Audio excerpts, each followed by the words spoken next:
Сега е 18 часот и 19 минути, како што ви најавивме, почитувани слушатели.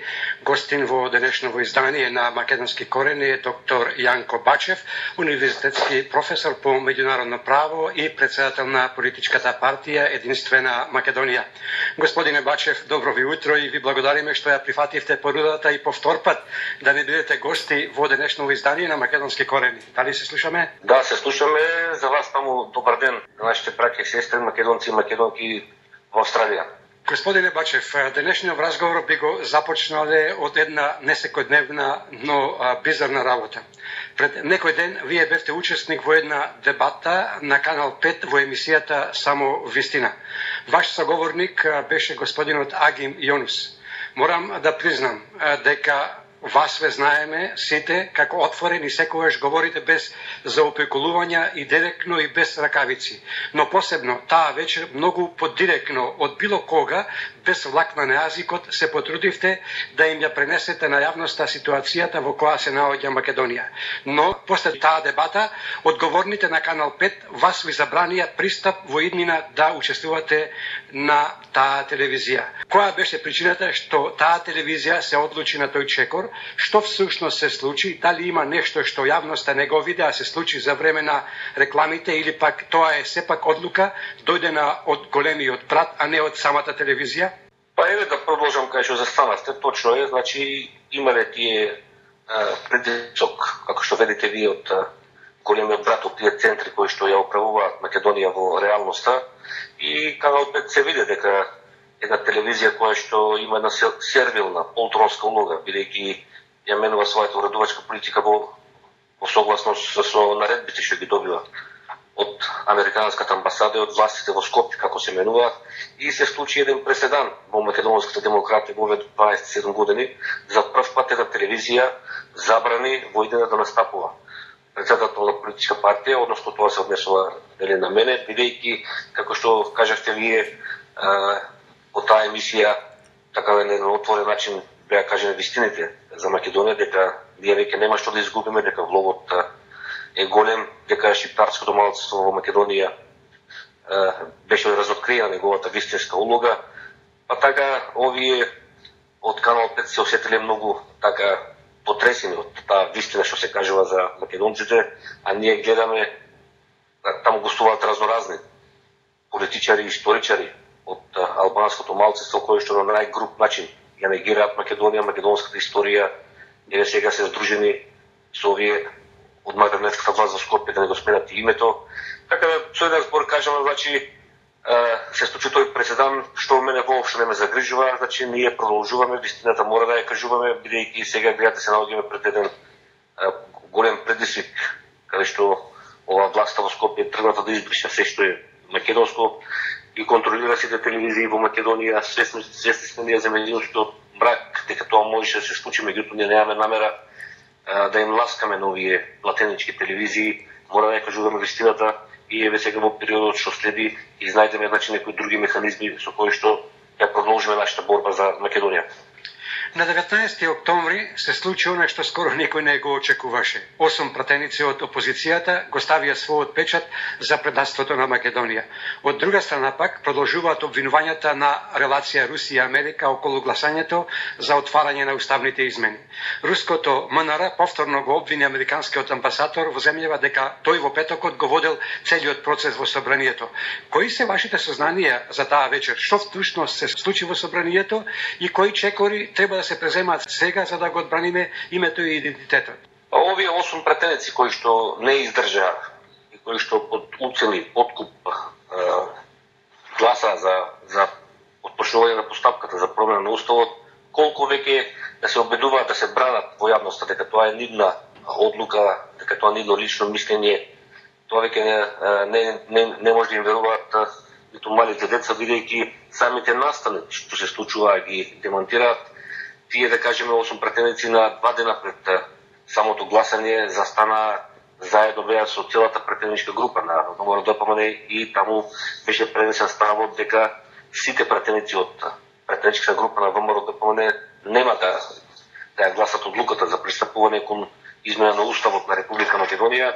И сега во тие 2 дена се случија многу чудни работи. На самиот ден, треба тоа беше петок, на самиот ден на гласањето, кривичниот суд во Скопје експресно носи одлука да ги ослободи од куќен притвор тројцата пратеници на ВМРО-ДПМН и за да можат тие да дојдат во собранието, бидејќи кога се во куќен притвор не може да го напуштаат домот, значи експресно сабајлето во петокот се носи одлуката на кривичниот суд, иако истиот тој суд веќе година дена назад адвокатите нови обвинети поднесуваа парање за укинување на притворот и судот сега пат ја одбиваше одлуката на адвокатите и сега тој ден експресно значи судот носи спротивна одлука, ги ослободува и како што е познато седмицата беше закажана во 11 часот и ако било се чисто зашто таа не се одржа во 11 часот, него се одржи вечерта во 22 часот, откако цел ден била вистинска баркотница во собранието, американскиот амбасадор бил стациониран цел ден во собранието внатре, што е незамисливо, недозволиво во една нормална држава, бидејќи тоа е спротивно на неговите задачи што ги има согласно Виенската конвенција за дипломатски односи. Значи бил цел ден во собранието, овие претеници биле заклучувани таму, им биле земани мобилните телефони да не може да контактираат со надворешноста. Така да е на огромен притисок и како круна на се дојде информацијата од Грција, каде што од самата грчка влада, каде што на седница на владата министерот за одбрана Грчки Каменос и министерот на надворешни работи Коцидас јавно меѓу себе се обвиниле дека во грчкото министерство за надворешни работи постоел тајен фонд од 50 милиони евра за купување на политичари, новинари и медиуми во Македонија. Значи се склопија работите, во игра биле големи пари за подкуп и веќе овие, како што кажах, претензи колку да се трудат се до тоа да го негират. Јасно е дека тие се купени. Во јавноста се појавија и сумите некаде околу 2 милиони евра по пратеник. Значи тие луѓе не ги издржа притисоците, иако нема пари со кои што може да се купи вечното македонско име, кој што тие се гледа на најгруп начин работат да го сменат, да ја продолжат таа постапка. Сега вие како што кажавте, ние во Македонија има неколку иницијативи за обединување на се македонско обединување на партии, издруженија, да се направи така голем притисок да се принуди владата да даде оставка и да има предвремени парламентарни избори, да се спречи тоа гласање кој се најавува некаде за јануари месец, бидејќи сега таа постапка за промена на уставот трае некаде околу 90 на дена, сите тие фази да се поминат. Значи едно се македонско обединување кој што би ги искористило сите можни механизми да го спречи тоа, така со протести, со блокади, и некои други така активности. Како што имаше за време на референдумот повеќе иницијативи, значи добро е сега ако се формира повеќе такви некои блокови сојузи се македонски кои што ќе бидат на иста цел да се спречат тие уставни измени, бидејќи добро е ако ние тоа сега го спречиме да не се донесе, а сакам тука само посебно да потенцирам дека тоа и да се донесе, да помене сето тоа, јас имам зборувани порано, сето тоа е ништевно, значи согласно меѓународното право и домашното право, и уште повеќе што и председателот на државата стои на оваа линија, тоа се проблематизира во Обединетите нации преку Советот за безбедност, значи има механизми и отпусте, доколку тоа сега поминало, меѓутоа, нели како што кажал народот, сега подобро ние тоа сега да го спречиме, колку ако се донесат сите тие, ако се донесе тој договор и заживее, значи отпусте да ги преземаме тие активности, така да јас се надевам сега во периодот што следи во Македонија ќе биде така доста интересен. Осмте пратеници кои што го притиснаа копчето се правдаат и не ги прифаќаат овие обвинувања, се правдаат дека тие доставиле документ до владата со нивни барања од 4 точки и врз тој документ тие го правдаат нивниот став. Дали имате можеби информации повеќе од оние кои што излегува во јавноста за овие 4 точки и какви се вашите очекувања следните чекори кои ќе ги преземе собранието и владата? Тоа што се врти во јавност дека овие доставиле 4 услови, тоа значи формално правно е така, они достави еден документ, меѓутоа ако се види тој текст, они што го доставија, значи тоа де факто нема никакво значење, бидејќи тоа е така една голема лага, еден голем маневар на Зоран Заев, бидејќи во СДСМ им го напишеле тоа писмо да излезе во јавноста дека еве овие поставуваат услови за да гласаат, меѓутоа тоа писмо им го напишеле во СДСМ и гледате дори не се крие марионетската власт во Скопје, Заев уште утреден да излезе, вика условите се прифатливи. Значи тоа е така една мамка така да излезе во јавноста дека еве овие нешто условуваат и таму тоа што е напишено во од тие 4 услови што они ги поставуваат, тоа експресно се прифати од страна на власта и таму значи нема ништо така суштинско. Првите тие три барања се околу договорот што е препишано од самиот договор. Значи самиот договор знаеме, тој е катастрофален по Македонија и македонците, бидејќи со него се брише. И сега тука нека не е да се замачкат очите на јавноста, најбитно е тоа четвртото барање што го поставуваат, да бидат амнестирани, да бидат ослободени од одговорност. Бидејќи овие претенденции, како што знае јавноста, се под кривичен прогон за настането 27 април и проектот Скопје 2014. Така да, значи, тоа четврто барање, значи, фактички суштината да бидат, зашто е направен пазарот, да бидат ослободени, да бидат амнестирани и сега се најавува во собранието формирана е таа комисија за, како ни ја нарекуваат, комисија за помирување. А со кого ќе прават помирување, тоа не е јасно, како претходно се срушија, се уништија во Македонија, го поделија народот по сите основи. Така да, сега да се значи, таа комисија, дури ако се толку искрени, треба да не ја прават, бидејќи е безпредметна. Самите со себе треба да си прават помирување, бидејќи таа комисија, ние не ја прифаќаме, не ја прифаќат и други партии, и ВМРО-ДПМН се изјасни дека не ја прифаќа таа комисија, дека нема да учествува во нејзината работа во собранието. Така да, значи, таа е целосно безпредметна. Меѓутоа сето тоа е во функција, значи, како што кажав, во јавноста да се стекне впечаток дека овие претендиците поставуваат некакви услови, али во де факто тоа не значи ништо. Споменавте амнестија. Каков е вашиот став околу таа амнестија? Дали треба да има помирување за настаните од 27 или тоа треба да се препушти преку правните инстанции, да се расчисти сето тоа една за секојаш, за да не остане црна дамка на оние кои што ги обвинуваат за тероризам?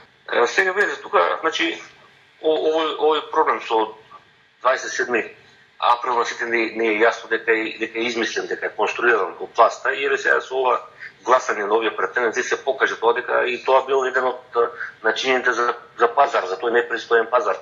Значи слобода за гласање во собранието за уставните измени. Сега тие луѓе сите знаат дека се невини, дека тие во 27 април таму влегува така со едни силни емоции, со силна верба да го бранат уставот на Република Македонија. Така да таму сега се обвинети за едно кривично дело кое што е смешно, тоа за јавноста, за тероризам, така да таму никаде во светот не е познато дека некој влегува во собрание со раците во џебот. Терористите влегуваат со оружје, со динамити, со прават крв, овие луѓе таму влегуваат, значи не без никакво оружје, влегуваат, како што кажав, со силни емоции, бидејќи власта претходно ги предизвика таа вечер кога на брзина го избраа Талат Џафери на незаконски и неделовнички начин во собранието.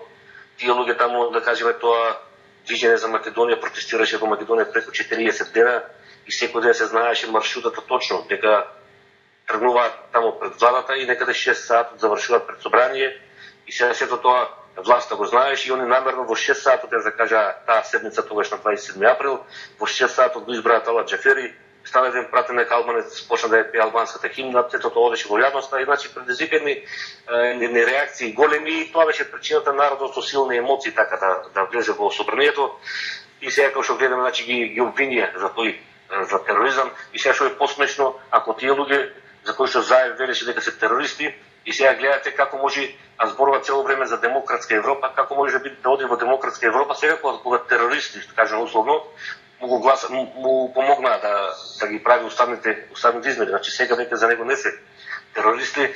Така да таа е една политичка конструкција. И сега околу начините што кажавте вие, најдобро е тие луѓе да ја добијат правдата. Значи тоа преку институциите на системот, а тоа значи обвинителството да го повлече. Обвинителниот предлог и тука нема вина, застанува постапката. Меѓутоа гледаме дека обвинителството ја тера работата и сега има други механизми, тоа е амнестијата или помилувањето од председателот, меѓутоа гледаме дека председателот нема таква реакција и сега вниманието е насочено кон собранието. Тука да потсам дека и ние уште пред неколку месеци имаме поднесен еден предлог закон во собранието кој што за амнестија кој што Талат Џафери на 3 пати не го враќа, бидејќи има една фуснота таму во која што пишуваме дека не го признаваме за председател на собранието. Ајде сега слушаме и ВМРО-ДПМН во понеделник и поднесе предлог закон за амнестија. Сега амнестијата доведува до ослободување, меѓутоа амнестијата е малку така по-интересна што тука останува условно ќе остане како овие луѓе да биле виновни за настаните од 27 април, бидејќи амнестијата те ослободува од кривично гонење. Така да, како што кажам, значи, најдобро е да запре постапката, обвинителство да го повлече предлогот, меѓутоа нема такви најави и сега знаеме каква е состојбата со тие луѓе, веќе околу година дена се по притвори, некои уште се во шутор резерв, некои се во домашен притвор и сега веќе се во ситуација која е да се преземе опција, дали со амнестија или овие како што најавуваат со помирување, тука веќе играта е најверојатно да одат со намалување на казните или да го преквалификуваат кривичното дело тероризам во некое друго полесно дело, а за полесни дела и полесни казни да им се засмета казната или казната притвор што е до сега, нешто да добиат и намалување на казната, значи тие се тие некои начини, али најбитно е значи тие луѓе мораат годишно да се пуштат да се ослободат и да престане политичкиот прогон према нив. Вие напомнавте дека ВМРО ДПМН во понеделник ќе поднесе предлог за закон за амнестија на сите. Какво е вашето мислење? Дали со овој предлог закон за амнестија ВМРО ДПМН ќе му помогне на оние кои што ги обвинуваат за тероризам или пак ќе му одмогне? Па сега јас кажам, видете сега тоа е малку, како да кажам сега, со амнестијата неспорно дека ако се усвои неспорно дека тие луѓе ќе бидат ослободени, меѓутоа ќе остане таа црна дамка дека нема да се докаже дали биле виновни или невиновни, ќе остане таа црна дамка дека биле обвинети во својот живот за тероризам и сега собранието ќе ги амнестира, ќе ги пушти. А додека ако се оди на варијанта да има храброст обвинителството да ја запре постапката, бидејќи нема докази во случајот да ја запре постапката, тогаш веќе значи нема вина. Дека луѓето таа е подобра варијанта. Меѓутоа, како што гледаме сега, власта нема слух за таква работа. И сега доколку значи амнестијата останува тоа дека не докажува таа вина, меѓутоа тука сега има една можност ако дојде некоја народна власт која ќе сака да расчисти со сите овие работи, може да даде после рехабилитација. Значи да ги рехабилитира тие луѓе дека немале вина, како е на пример 90-та година кога 91 кога се создаде самостојна Македонија, Ченто беше рехабилитиран после 50 години, дека немал вина, значи со политичка одлука на собранието и одлука на судот. Значи доби и политичка и судска рехабилитација, дека немало вина. Таму некаде кога беше 48 година кога бил суден од тогашните власти. Така да значи има механизми. Или најбитно е тие луѓе, како што кажав, најбитно е да се пуштат бидејќи власта си игра со човечки судбини, бидејќи на најбезобразен начин тргува со нивните судбини. Амнести, пазарање за нивната слобода во замена овие претенденци да гласаат во собранието за уставните измени и сега гледате каква е споредбата. Значи тоа е непримерен пазар. Дури и слободата е нешто така неприкосновено кај луѓето, меѓутоа од друга страна ги тераат да гласат пак за да се уништи целиот народ. Да поминат уставни измени, да се избрши македонскиот народ, да се избрши македонската нација, идентитет, јазик, култура. И многу интересно што овие тројца претенденци можеби не издржаа тие што гласа. Меѓутоа треба да се знае таму во јавност дека имаше и храбри претенденци кои што се обвинети за 27 април, меѓутоа кои што јасно излегува во јавност и кажа дека не ми треба никаква слобода, никакво ослободување, ако треба да гласам за уништување на Македонија и македонскиот народ за гласање на уставот, значи јавно кажа дека побитна им е Македонија отколку нивната слобода. Мислиш ли дека ова амнестија, барем јас така поставувам дека може да се земе и како прислување на владата на Заев, да не оди докрај со оние негови изјави или да не исполни уште едно ветување дека нема да има амнестија за никого? Дали можеби ова одлука на ВМРО ДПМН не оди и во таа насока да ја натераат власта наместо амнестија да донесе одлука владата дека, како што и вие рековте, дека да им го намалат делото место кривично да биде некое друго дело кое што не му остави црна дамка, можеби во понатамошниот живот на оние 30 и неколку души од 27 април. 33 така. И сега, значи, точно дека Заев сега се плаши од амнестија како што велам ѓаволот крст, бидејќи со тој збор сега они ако го употребува тој збор амнестија има голем притисок во самата партија, посебно од тие шарените сорозоидите со кои што ја рушеше претходната власт, значи тие сега дигаат една голема галама во државата дека мора да има правда, нема во никој случај да нема амнестија, дека тие се криминалци, терористи што влегува во собранието. Така да сега значи Заев сега бара еден механизам, бара одбране зборови како тоа да го изведе, бидејќи веќе пазарот е направен, овие пратеници му гласаа во собранието и сега мора да им даде ослободување и сега значи се бара формата, значи да се избегне тој збор амнестија и како што кажав, значи ако друг начин како што гледаме е во смисла значи да се направи преквалификација на кривичното дело, значи од тероризам да бидат обвинети за некое полесно кривично дело, како на пример тепачки учество во толпа или таму нанесување телесни повреди, значи во таа смисла. И сега тие кривични дела значи се полесни, имаат полесни казни, кога ќе им се засмета и времето поминато во притвор. Оние казни, значи може да бидат осудени на некои помали казни, ќе им се засмета притворот и за да излезат од слобода. Значи сега е таа трка во кај власта за да се најдат тие одбрани зборови, така да ги задоволи сите и овие пратеници што се продадоа во собранието и да изнајде некој начин кај неговите во партијата и тие шарените соросидите кои му прават сега голема галама и затоа сега он го користи некој термин помирување, иако уште не е јасно што значи тоа. Помирување најверојатно во таа насока. Тоа помирување околу преквалификација на тие кривични дела за кои се обвинети. Власта ја повикува опозицијата да поднесе амандмани за уставните промени. Према вас, дали опозицијата треба да учествува или пак тоа ќе биде покршен чекор ако учествува и ако поднесува амандмани?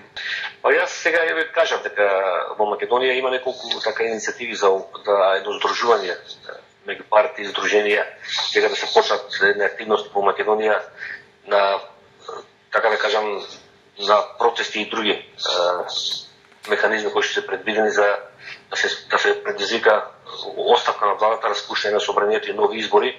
И сега ако мене ме прашувате за ВМРО ДПМН, таму нема потреба. Бидејќи опозицијата се они во собранието со неговите претензи, според мене нема потреба човекови да бараат во собранието, нема потреба да учествуваат во било какви овие комисии за промелување, во било каква активност да поднесуваат, да учествуваат во расправата за тие амандмани што ги предлага владата.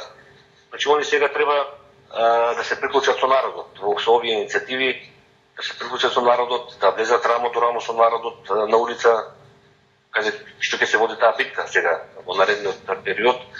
А формално правно гледано сега кога прашате за ова, можеби сега тука има механизми како тоа малку во собранието да се направи една збрка, да се малку тоа одолговлечува, они да поднесат нивни сопствени амандмани, да го затрупат собранието со амандмани со цел да се одолговлекува. Постапката бидејќи според нашиот устав амандмани може да поднесуваат владата, председателот, 30 претеника и 150.000 подписи од граѓаните, така да ВМРО ДПМН може и Ѓорги Иванов како председател.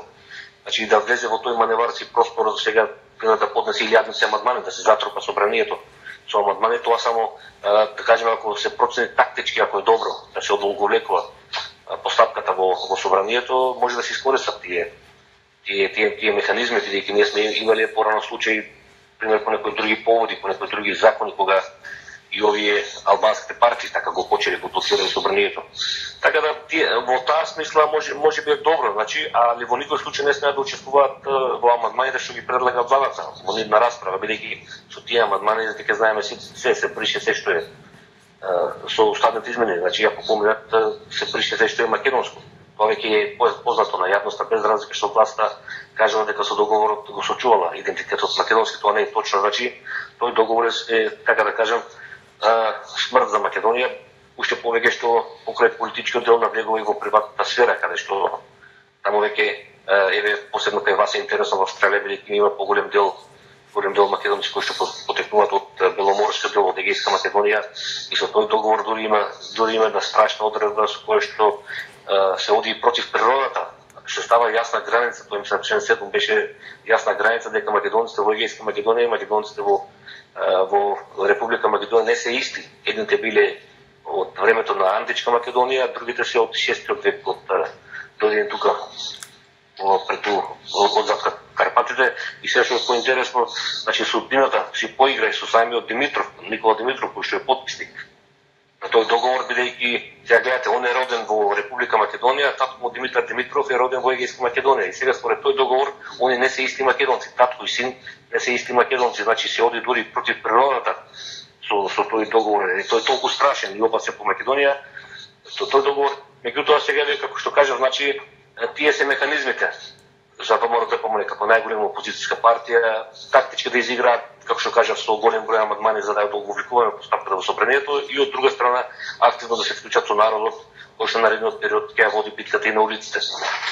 Спомнавте албанските политички партии. Дали мислите дека Зоран Заев ќе ја проголта пилулата која што му ја подготвуваат албанските политички партии со отварањето на уставот да стават нивни амандмани, каде што планираат нивниот јазик биде на исто ниво со македонскиот и каде што бараат да бидат државотворен народ, да влезе сето тоа во уставот, а исто така да му се забрани на председателот да може да става вето на одлуките на било која политичка партија која што ќе биде на власт во иднина. Дали мислите дека ќе ја проголта или пак ќе најде некое друго решение или пак бадијала беа овие 8 пратеници кои што се избламира пред македонската јавност, сега и албанците ќе му завртат грб? Па видете сега албанците тоа го прават, така кажано, народски да ловат во матно, да искористат во последен момент. Сега бидејќи се отвара постапката за промена на уставот, да уфрлат некои своји амандмани со кои што да се добие таа формална федерализација на Македонија, јазична федерализација на Македонија, бидејќи тие амандмани се во таа насока, во тамошно разградување на државата. Меѓутоа, тие пратеници од две помали партии албански, ПЕСА и ова Алијанса, значи они прават пет пратеници, меѓутоа да бидеме на чисто, тие не може да предизвикат некој силен потрес. Тие сега само така испитуваат полз, бидејќи во крајен случај ќе ги фатат за уво, ќе ги потегнат за уво американскиот амбасадор до Скопје и тие нема да прават сигурно проблем при гласањето кога ќе биде јасно дека албанските партии секој се бале, значи кога треба да одат на работа, прво што прават, прашуваат во американската амбасада во Скопје што да прават тој ден, што да. Така да тие се партии сега така прават посебно, можеби тие тоа е повеќе така за нивното гласачко тело, така глумат некоја грижа за албанците во Македонија и во крајен случај тие не може да предизвикат некој голем потрес кога дојде времето за гласањето. Да кажеме, иако тие фактички можат колку сакат претпратени како му се однесат да Заев настанува пак проблем со тоа двотретинско мнозинство, меѓутоа тоа од албанците не можеме да го очекуваме, бидејќи тие се под силна контрола на америчкиот амбасадор во Скопје. Така да останува сега не таа борба да водиме се, да води сепак македонскиот народ. Господине Бачев, напоменавте дека се бара да се формира некаков поширок фронт, а со последните пак случувања во ВМРО ДПМНЕ ми се чини дека се отвори вратата за поблиска соработка, бидејќи господинот Мицовски во говор на 23-ти упати порака за соработка со сите, а со цел уривање на ова ненародна власт. Дали вие од Единствена Македонија се обидовте да стапите во контакт со господинот Мицовски или пак во неговата порака вие не се ни пронајдовте? Така се не сме имале контакти до сега со ВМРО ДПМНЕ, а во однос на ова што спомнавте пораката, мислам дека е во добра насока. И ова што се случи во ВМРО ДПМНЕ, бидејќи сепак со тие луѓе со кои што он расчисти, се голем товар за актуелниот председател на ВМРО ДПМНЕ, иако очекувано е таму се и во периодот што следи, да има можеби уште некои турбуленции, бидејќи ово што му беше заменик, граначалот на Кавадарци, тој е под силна контрола на американскиот амбасадор во Скопје и сега тие разрешени, исклучени, така не верувам дека така мирни ќе седат, ќе мирно ќе примат одлуката за нивно оддалечување од партијата, меѓутоа од аспект на македонскиот народ, мислам дека тоа е добра одлука и најдена добри реакции кај македонците со тоа прочистување. Натрес и со тоа фактички со тоа случување ги тргнат тие луѓе што веќе излега во јавност информации дека биле директно инволвирани во подкупот, во притисоците спрема претениците, тие 8 претеници кои што гласаа за собранието од страна на ВМРО ДПМНЕ. Значи со еден збор кажано таа од нивен така партиски аспект ја гледам дека им е добра одлука, а сега дали ќе има некоја поконкретна соработка во однос на ова што збориме, значи јас кажав ние сме сите отворени бидејќи сега ова соработка не треба сите да ги тргнеме суетите што било во минатото, бидејќи сега ова не договараме не би договараме некоја соработка за избори. Ова е соработка сега за Македонија, ова не е соработка некоја за лидери, за партии, за власт. Ова е соработка за опстанок на целиот народ, за битка за целиот народ, да се спречат промените на уставот. И тука нема што да се делиме ние по партии, мора да бидеме единствени сите како македонци. И сега дај Боже, нека ја извојуваме оваа битка, да го спречиме ова зло, а злото е владата на Зоран Заев во Македонија, да го спречиме ова зло да се реализира. После на избори кога ќе одиме пак ќе се расправаме. Секој ќе се каже о негови програми, културни, економски, земјоделски, спортски, секој ќе се каже о негова ориентација, дали е со НАТО, со ЕУ, со Русија, со Евразијска економска унија. Тоа е веќе друга работа. Значи ние сега мора во Македонија сите да бидеме на иста линија по една точка. Како што бевме за време на референдумот. И таму ние бевме во тој блок бойкотирано и таму имаше со разни идеологии, меѓутоа ние бевме здружени на една точка, референдумот да не успее. Значи сега треба тоа да се повтори, ние да се здружиме на една точка, да успееме ова да го спречиме, а после кога ќе има избори, секој нека си ја тера неговата агенда.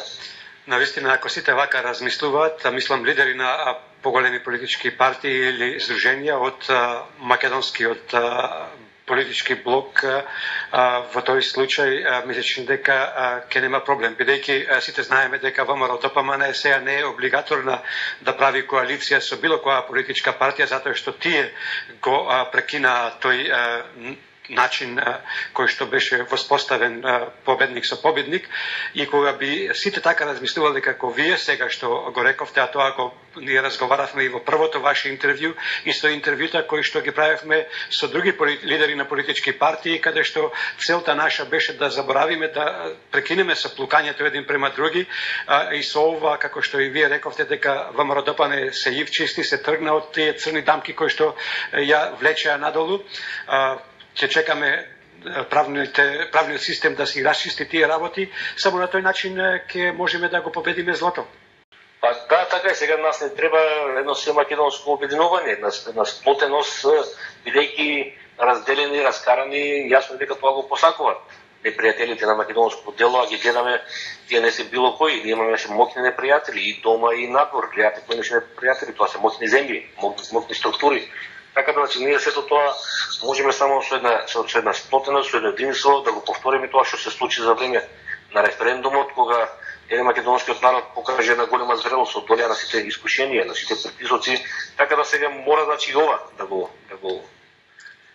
да успееме во оваа битка, бидејќи да не дозволиме и ние како нашите предци. Еве, например, 1913 година ја поделиле Македонија во Букурешт, тогаш нашите не успеале. Меѓутоа сега да не дозволиме и ние како оваа генерација македонци и за нас во книгите да пишува после 100 години дека и ние не сме успеале. Затоа сега ние, значи, мора да успееме, практично вика нема што да изгубиме. Ако сега од ова еден страшен геноциден проект во кој не бришат од светската мапа на нации, ако дозволиме да помине овој проект, затоа како што кажав, значи сега влогот е голем. И сега ние веќе мораше да размислуваме во насока како што размислувале нашите предци. Значи мора ние сега веќе да бидеме сите спремни да живееме, да работиме и ако треба на крај да умреме за Македонија. Тоа е. Господин Бачев, вистина голема благодарност од името на сите наши слушатели кои што во овие моменти не слушаат не само овде во Австралија, него и насекаде во светот.